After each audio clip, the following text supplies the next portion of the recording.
Sutra teratai yang menakjubkan. Bab 17. Pembedaan jasa kebajikan.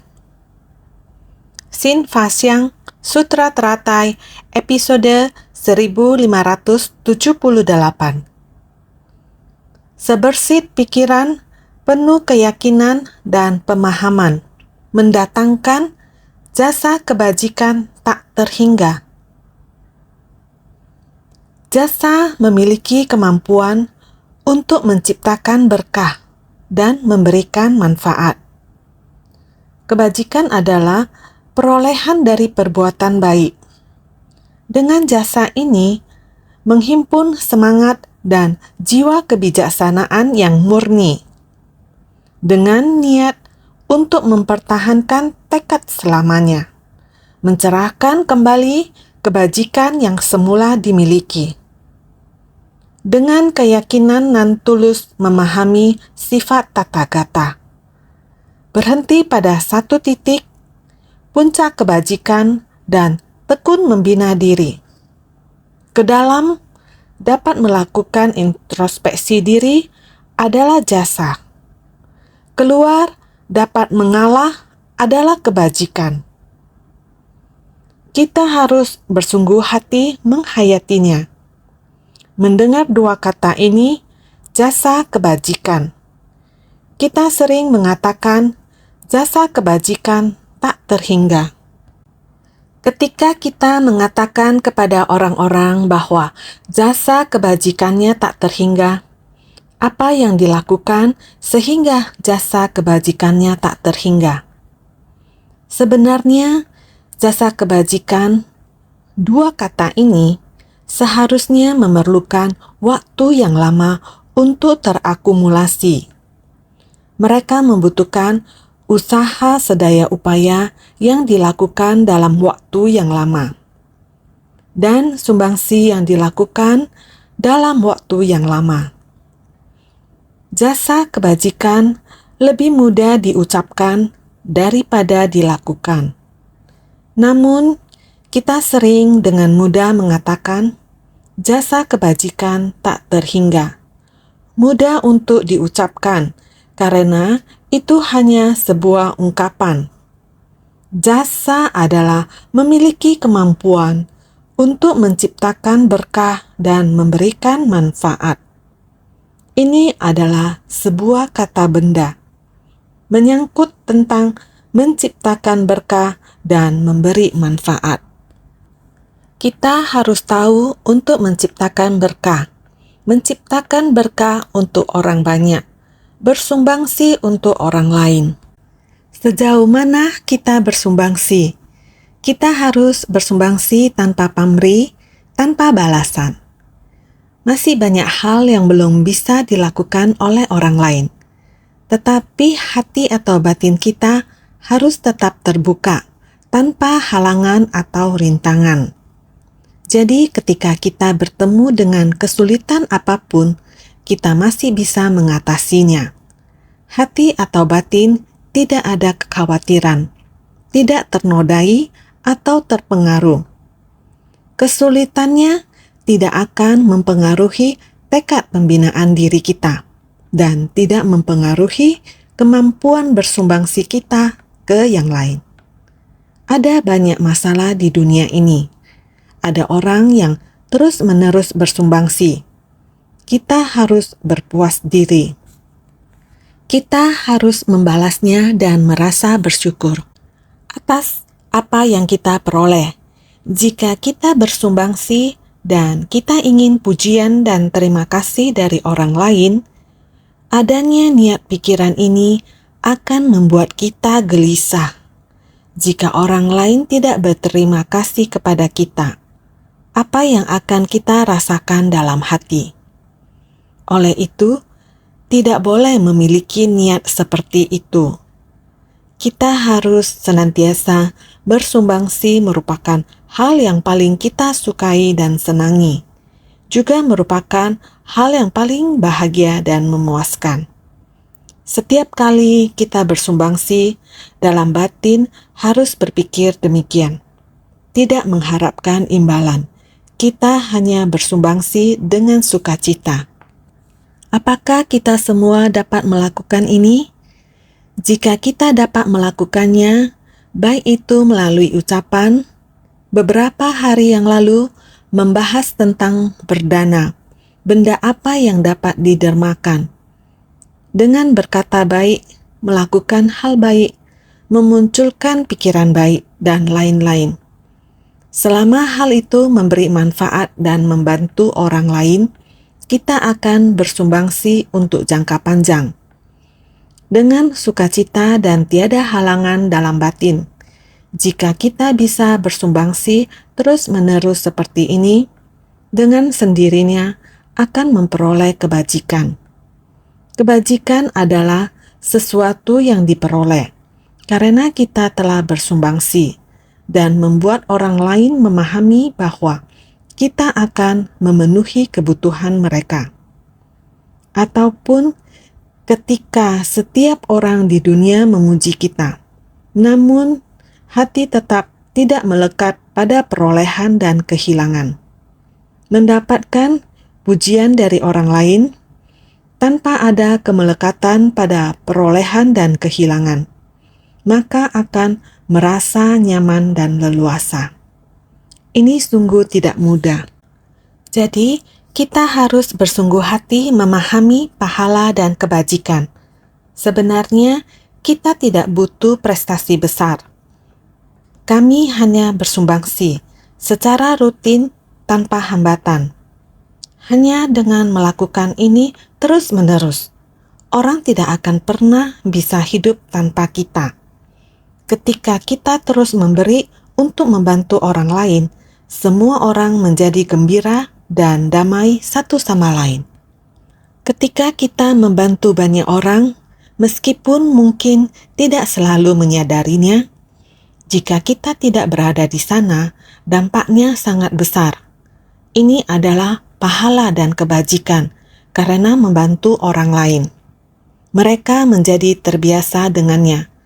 Ketika tenaga kita tiba-tiba tidak hilang, hal itu akan sangat mempengaruhi mereka.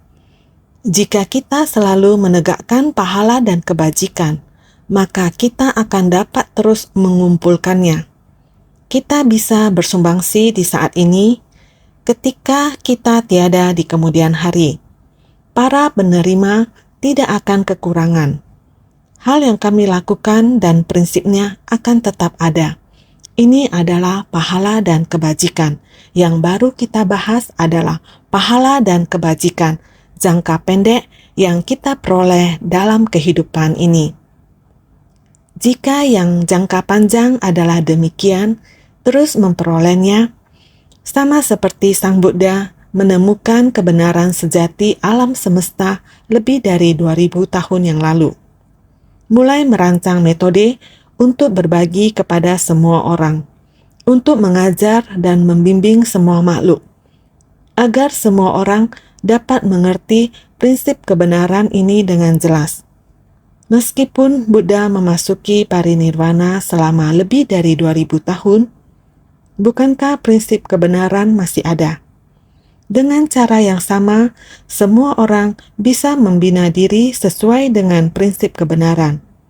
Meskipun sulit bagi manusia awam yang belum tercerahkan, tetapi prinsip kebenaran masih berdiam.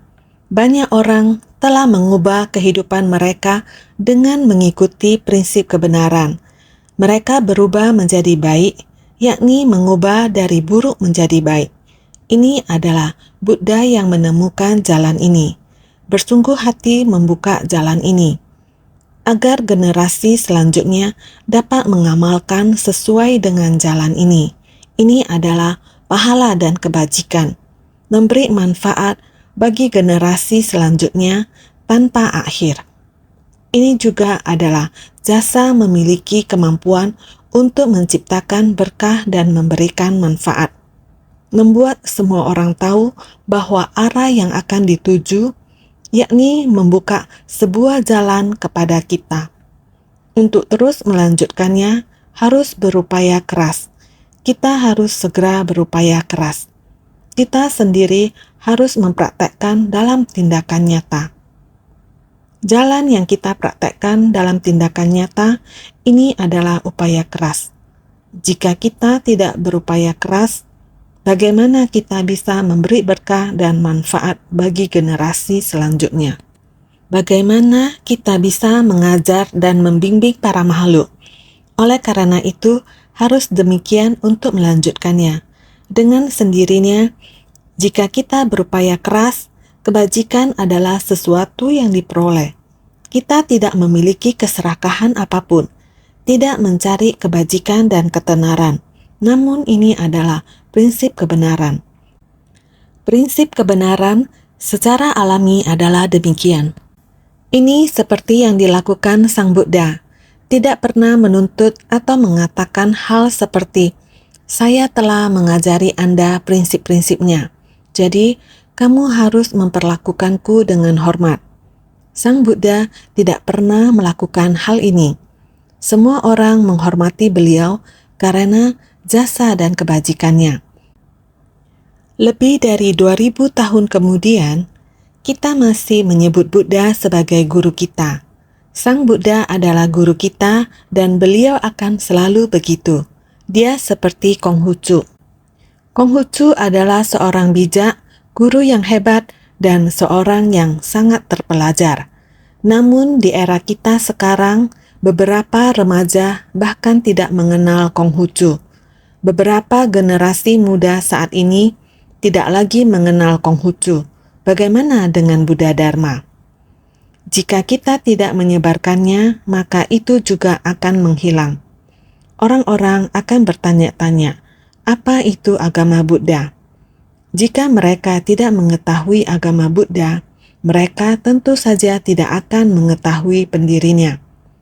Jika kita tidak memahami prinsipnya, di dunia godaan yang penuh gejolak ini, di dunia yang sangat keruh ini, lalu siapa yang mampu menyucikan dunia?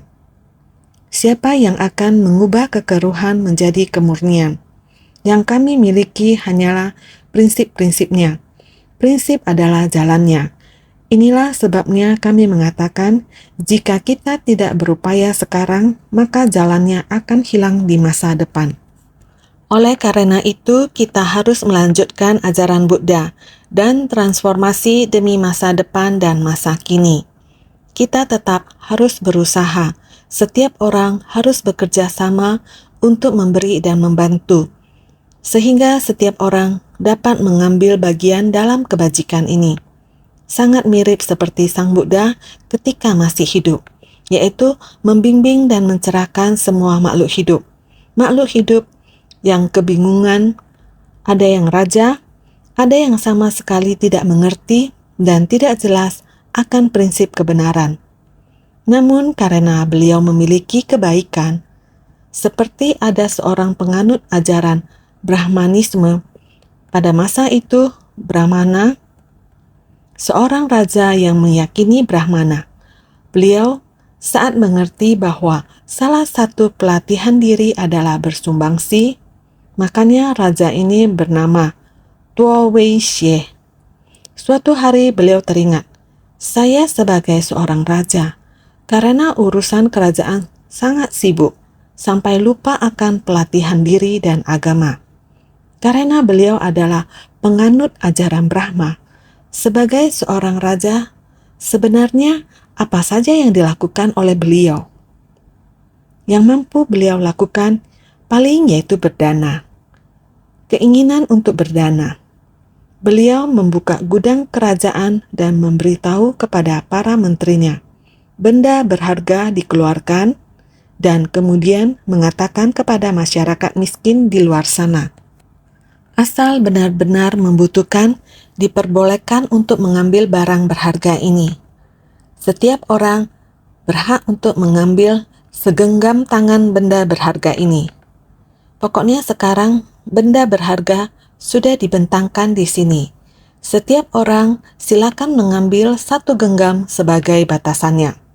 Setelah kabar ini tersebar, orang tak henti-henti datang kemari. Semua mengambil satu genggam dan sangat bahagia. Bagi orang miskin, betapa bermanfaatnya benda berharga ini. Namun suatu hari, raja datang untuk melihat benda berharganya telah terambil berapa banyak. Lihat, kenapa tidak bertambah dan tidak berkurang? Orang yang datang ambil sudah banyak sekali. Kenapa tidak bertambah, tidak berkurang? Kenapa masih ada? Kenapa masih sebanyak ini? Dia berpikir, sangat aneh.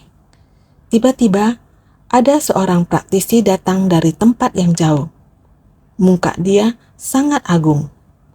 Sang raja tahu dia datang dari luar kota yang jauh dan mengajak dia masuk dan bicara. Raja tanya kepada dia, "Kamu datang dari jauh ke sini. Ada kebutuhan apa yang dapat saya bantu? Kamu jujur saja, tidak perlu sungkan." Praktisi ini menjawab, "Saya dengar raja mau berdana besar-besaran, maka saya datang kemari dari jauh dan mau terima dana dari raja." Raja berkata, "Boleh, kamu mau berapa, ambil saja." Praktisi menjawab, "Aturannya setiap orang hanya boleh mengambil 1 genggam, maka saya ambil 1 genggam." Setelah ambil, dia mengucapkan terima kasih kepada sang raja, berbalik badan dan pergi 7 langkah. Kembali balik lagi. Dengan permata ini diletakkan kembali. Raja lalu bertanya, "Mengapa kamu meletakkannya kembali?" "Awalnya saya ingin membeli 1 rumah supaya bisa beristri. 1 genggam permata ini saya pulang hanya bisa membeli rumah. Membangun rumah, mau beristri, uangnya tidak cukup." Raja lalu berkata, "Tidak masalah, kamu ambil 3 genggam juga tidak apa-apa." Dia kembali mengambil 3 genggam. Namun, kembali berjalan 7 langkah, lalu balik kembali. Kembali meletakkan permata ini kembali. Raja lalu berkata, "Aneh, mengapa barang yang kamu ambil kembali lagi?" Dia berkata, "Saya berpikir, sudahlah, seandainya istri saya sudah ada, akan melahirkan anak. Tambah orang lagi, saya seharusnya perlu membeli tanah lagi. Harus melahirkan anak dan membesarkan anak. Harus kembali membeli tanah menggarap tanah." Raja lalu berkata, "Tidak masalah, seandainya kamu benar-benar membutuhkan. Tergantung kamu mau ambil berapa, semuanya kasih ke kamu. Semua barang ini, semuanya kasih ke kamu." Orang di depan yang seharusnya ambil juga sudah mengambilnya. Belakang masih ada. Semuanya kamu bawa pergi. Praktisi lalu berkata, "Terima kasih. Semua barang ini dibungkus." Setelah sekali lagi mengambil 7 langkah, dia kembali berbalik dan memberitahunya, "Oh Raja, menurutku aku harus melupakan hal ini." Ketika Raja menanyakan alasannya, dia memberitahunya, "Awalnya saya ingin menjadi seorang praktisi, tapi ketika Yang Mulia berkata bahwa Anda akan membantu orang dengan harta Anda, itu memberiku ide untuk membentuk keluargaku sendiri. Awalnya saya berusaha untuk terlibat dalam pelatihan diri, dan saya merasa sangat bebas dan tentram. Saya telah merasa nyaman seperti ini selama beberapa dekade. Tiba-tiba, saya memikirkan hal ini. Karena kemurahan hati Yang Mulia, membangun rumah dengan segenggam harta, lalu aku berpikir untuk mengambil seorang istri. Saya kemudian akan memiliki anak dan membutuhkan lebih banyak tanah. Ketika aku mempunyai ladang dan tanah, saya akan menikmati hidupku."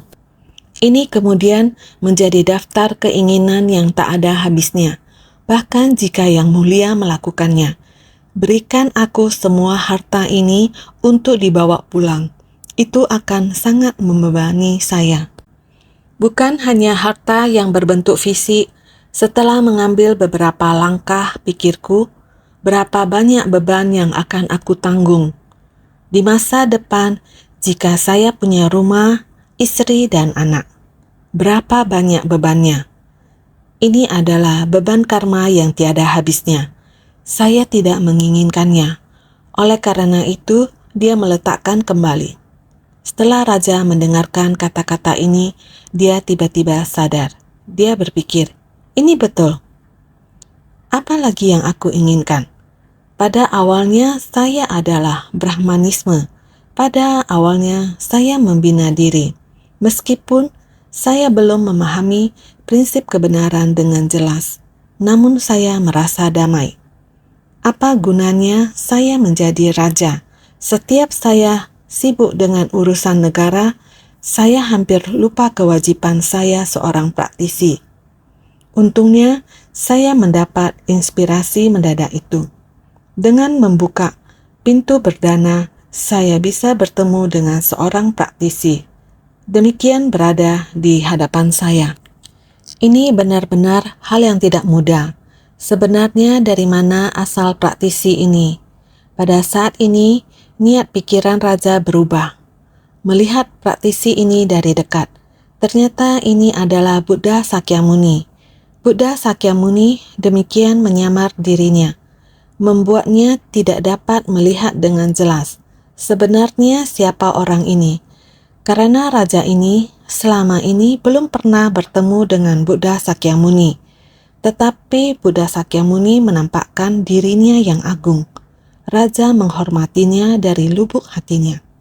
Buddha Sakyamuni mengatakan kepadanya, "Saya adalah seseorang itu, mengetahui bahwa Anda raja yang memiliki kebaikan yang sangat dalam, mengetahui niat kebajikan Anda. Dharma seharusnya diyakini dan dipahami. Sekiranya Anda tiada keyakinan dan pemahaman terhadap prinsip kebenaran, hanya tahu berbuat kebaikan, itu tidaklah cukup, mudah tersesat. Seperti Anda sekarang, kehidupan yang telah Anda jalani selama puluhan tahun, karena di kehidupan lampau Anda ada menciptakan berkah, maka Anda dilahirkan sebagai seorang raja. Oleh sebab Anda memiliki akar kebajikan di masa lampau, maka Anda dapat menciptakan berkah di tengah kerumunan orang banyak. Namun, jika Anda tidak benar-benar memahami sampai tuntas terhadap prinsip kebenaran sejati ini, maka yang Anda lakukan di kehidupan ini hanyalah berkah manusia dan surgawi." Setelah memberitahunya prinsip kebenaran ini, raja ini tiba-tiba mendapatkan pencerahan. Pikirannya murni sepenuhnya dan tiba-tiba memahaminya. Oleh karena itu, dia memohon perlindungan terhadap Buddha. Memohon Buddha agar dapat memberikan Dharma Buddha untuk membimbing dan menyadarkan negaranya. Inilah pahala kebajikan. Bersedia demi kebaikan. Ini adalah sebuah akar kebaikan. Namun sekiranya tidak memahami prinsip kebenaran, maka akan mudah untuk tersesat. Seperti raja itu, awalnya seorang praktisi ajaran Brahmana, hanya demikian, setelah menjadi raja, ia tersesat dalam urusan kenegaraan. Untungnya, akar kebaikannya masih ada. Buka pintu amal ini, baru ada cara untuk memperoleh kekuatan seperti ini. Akar kebajikan telah sempurna. Buddha datang untuk membimbing dan menyadarkan ini. Adalah kebajikan perolehan dari perbuatan baik. Jadi, dengan jasa ini, menghimpun semangat dan jiwa. Kebijaksanaan yang murni. Jasa kita haruslah sangat murni, sangat murni. Tiada henti-hentinya bersumbangsi dan bersumbangsi tanpa pamrih. Melatih diri dengan berusaha sedaya upaya. Juga haruslah menggunakan batin yang tulus dalam berusaha sedaya upaya. Jadi, tidak peduli adalah demi kebajikan. Giat mempraktekkan jalan kebenaran. kita harus menghimpun ini, bersumbangsi untuk memberi manfaat bagi orang lain, ataupun giat melatih diri sendiri sesuai dengan praktik dari jalan kebenaran. Semuanya harus menghimpun keberanian dari semangat yang murni, sehingga disebut dengan jasa ini menghimpun semangat dan jiwa. Jiwa adalah kekuatan yang sangat bersemangat. Kesemuanya tidak memiliki kekuatan dari berbagai macam pencemaran. Seperti kita manusia, semua orang memiliki roh. Setiap orang memiliki kemungkinan untuk mencapai kebudaan. Setiap orang memiliki kemampuan gaib untuk berubah. Sang Buddha ingin pergi menggugah dan membimbing seorang raja. Beliau juga bisa menyamarkan identitasnya. Beliau juga bisa menggunakan cara ini untuk membimbing orang. Ini juga merupakan kekuatan gaib. Menunggu hingga raja telah mendengarkan dan telah jelas. Dengan sungguh-sungguh melihat orang ini, ternyata orang ini adalah yang tercerahkan. Bukankah ini adalah merupakan kekuatan gaib berubah untuk membimbing raja? Prinsip yang sama, ini haruslah ada dengan jasa ini, menghimpun semangat dan jiwa. Kebijaksanaan yang sangat murni, ini disebut jasa. Kita harus mengatakannya dengan lebih jelas lagi. Inilah jasa, yaitu berusaha sedaya upaya haruslah untuk periode waktu yang panjang. Jadi, dengan niat untuk mempertahankan tekad selamanya, mencerahkan kembali kebajikan yang semula dimiliki, adalah menemukan kembali apa yang kita miliki. Setiap orang memiliki sifat hakiki yang demikian adanya. Semua orang memiliki kesadaran yang murni, yaitu mencerahkan kembali. Kita harus memahaminya dengan jelas. Kata pertama, mencerahkan kembali, berarti kita harus menyadari bahwa kita semua pada dasarnya memiliki kebajikan ini. Oleh karena itu disebut mencerahkan kembali kebajikan yang semula dimiliki. Ini berarti kita harus memahami bahwa setiap orang pada dasarnya memiliki sifat hakiki sejati. Jadi sifat hakiki ini sudah ada sejak awal dan kita harus bekerja keras, kita harus tekun, kita memang perlu meluangkan waktu dan tenaga yang panjang untuk bekerja keras dari kehidupan ke kehidupan. Dengan demikian, kebijaksanaan hidup dapat diperpanjang dari kehidupan ke kehidupan. Seperti Wang Chengji tahun 2018 datang melihat guru. Dengan sukacita memberitahu saya membawa serta anak ayam datang melihat guru. Ini dari Taiwan Tengah. Anak ayam dari Taiwan Tengah, bagian tengah, sudah saya serahkan kepadanya. Sedangkan bagian utara telah diserahkan kepada anak sulung, dan bagian selatan telah diserahkan kepada. Demikian dia melaporkan kepada saya. Semua sudah diserahkan, namun untuk daerah Hualien masih saya jalankan sendiri. Paling jauh saya sampai ke Taiwan Timur, saya juga pergi ke Qishan, Fuli dan Yuli. Jalan ini masih saya yang jalan. Lihat, umurnya 104 tahun.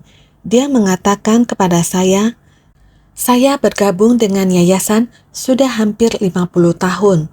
Dipertahankan terus sedemikian rupa. Sudah sangat lama. Ini adalah jasa. Dia sudah benar-benar berupaya. Orang tua berumur 104 tahun sambil membawa anak ayam datang melihat guru. Ini sungguh-sungguh adalah apa yang disebut dengan niat untuk mempertahankan tekad selamanya. Mencerahkan kembali kebajikan yang semula dimiliki. Pikirannya masih sangat jernih sampai saat ini, maka dengan keyakinan nan tulus memahami sifat Tathagata tulus, dengan hati penuh ketulusan sejati kita meyakini dan memahami sifat hakiki dari Tathagata. Kita seharusnya sangat jelas. Maksudnya, kita harus dengan keyakinan nan tulus dalam memahami sifat hakiki dari Tathagata. Sifat Tathagata yang murni dimiliki oleh kita, setiap orang, berhenti pada satu titik puncak kebajikan dan tekun membina diri. Kita memohon Dharma Buddha. Memahami prinsip kebenaran. Jika telah memahami, kita seharusnya bersungguh-sungguh menetap di sini, harus menetap di sini, maka berhenti pada titik puncak kebajikan. Kita harus menetap pada tempat ini dengan sungguh-sungguh tekun membina diri, tekun membina sila, samadhi, dan kebijaksanaan. Kita harus bersungguh-sungguh. Ajaran tanpa kebocoran. Kita harus tekun membina diri. Oleh karena itu, membina diri ke dalam. Jika di dalam, kita ke dalam dapat melakukan introspeksi diri adalah jasa. Saat ini kita harus selalu bertanya pada diri sendiri, apakah saya sering melakukan introspeksi diri? Apakah saya pamrih dalam bersumbangsi? Apakah hati saya terikat dengan untung rugi? Apakah saya terpengaruh dari bagaimana orang lain memperlakukan saya? Apakah saya ada untung atau rugi? Ada untung atau rugikah? Ini adalah hal-hal yang harus kita tanyakan pada diri sendiri dan renungkan. Jika kita ada melakukan introspeksi diri, maka kita tidak akan menyimpang atau tersesat, dan kekuatan konsentrasi atau samadhi kita akan cukup untuk bertahan selamanya. Oleh karena itu, keluar dapat mengalah adalah kebajikan. Kita harus mempraktekkannya dalam tindakan nyata. Berinteraksi dengan orang lain, kita harus memiliki tata krama dan etika. Ini adalah sesuatu yang sepanjang hidup kita harus kita upayakan. Sebenarnya, intisari dari Sutra Teratai yang ingin disampaikan kepada kita juga adalah hal-hal ini, yaitu agar kita dapat memperoleh pemahaman yang jernih.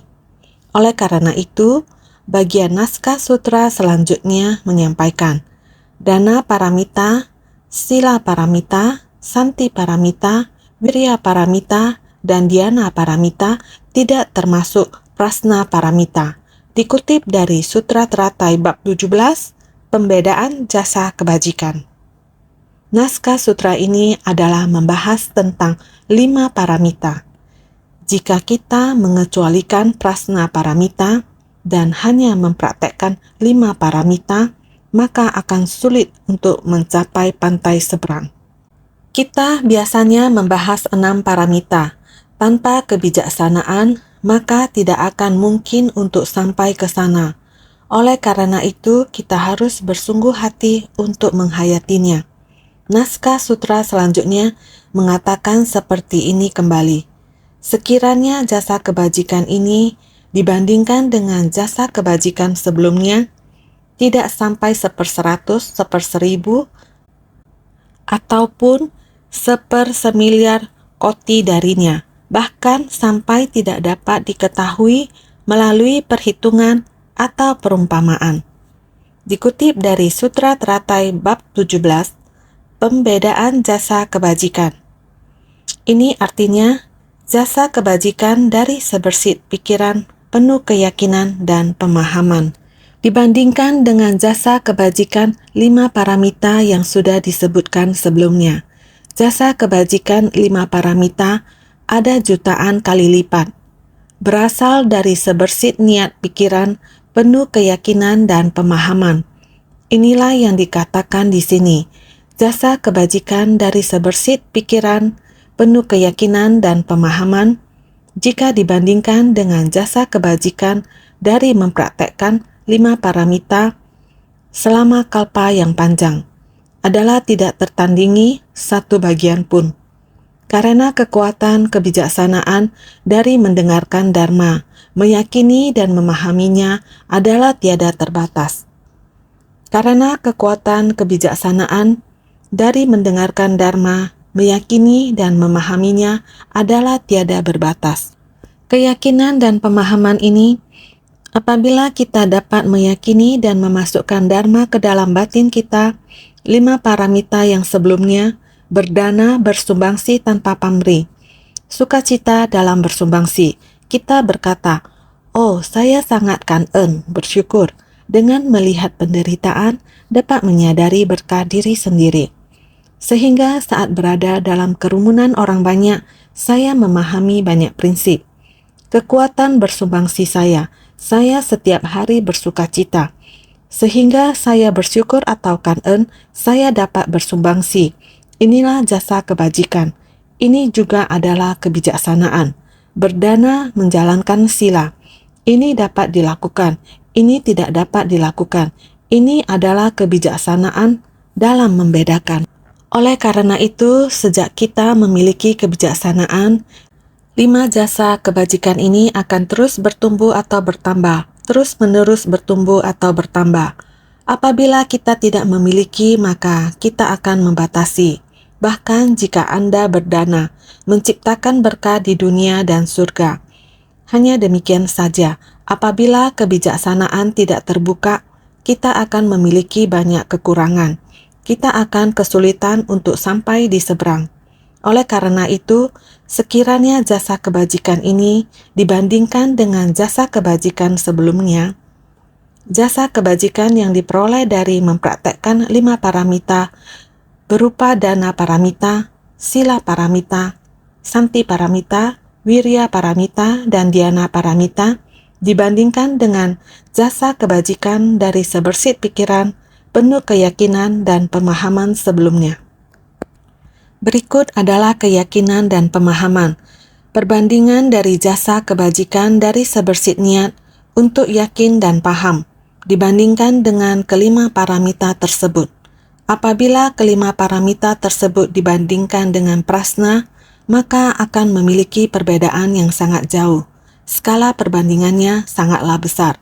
Oleh karena itu, tidak sampai 1/100, 1/1000 ataupun 1/1000 koti darinya. Tidak sampai 1/100 darinya ataupun 1/10 juta darinya ataupun 1/1 koti darinya.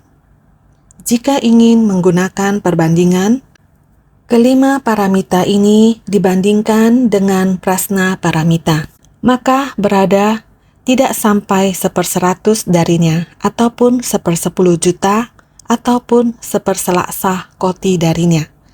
Tidak sampai dengan sebersit niat untuk keyakinan dan pemahaman.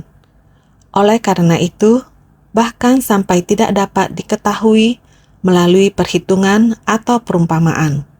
Hingga sekalipun ahli hitung menghitung segalanya ataupun melalui perumpamaan, tetap saja tidak mampu mengetahui jumlahnya.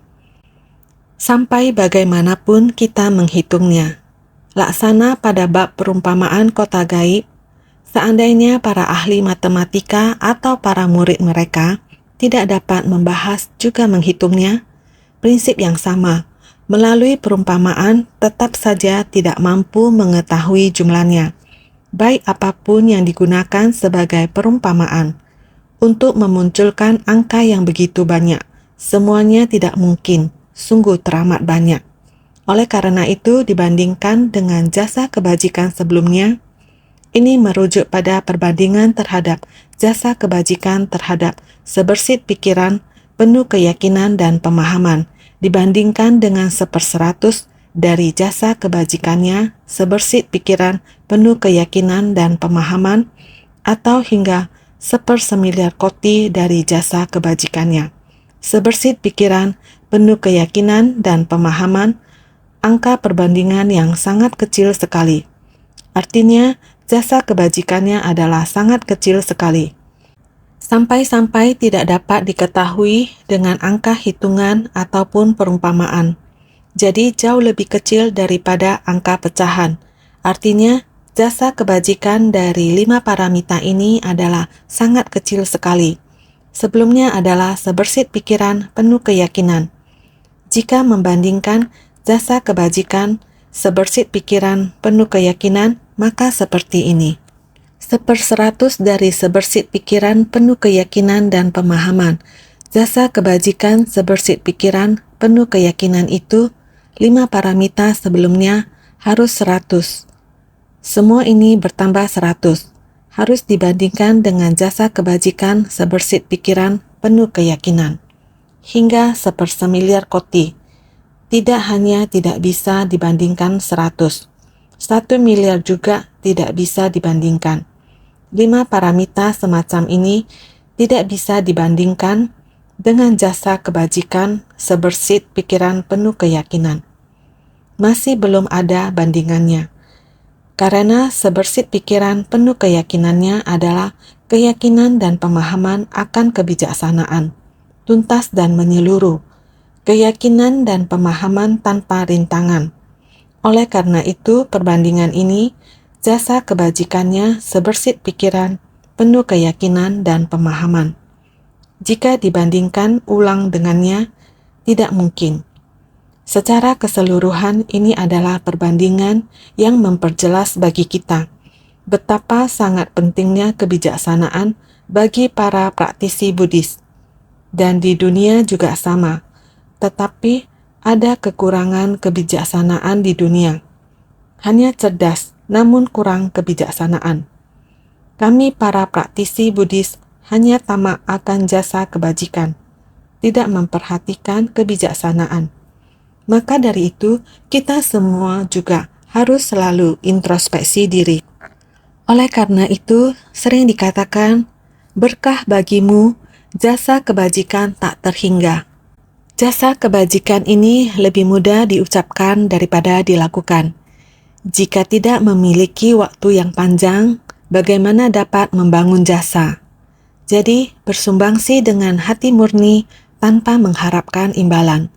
Tidak pernah mencatat apa yang telah dilakukan, tidak mencatatnya dan terus melakukannya. Hal yang benar, lakukan saja sudah benar.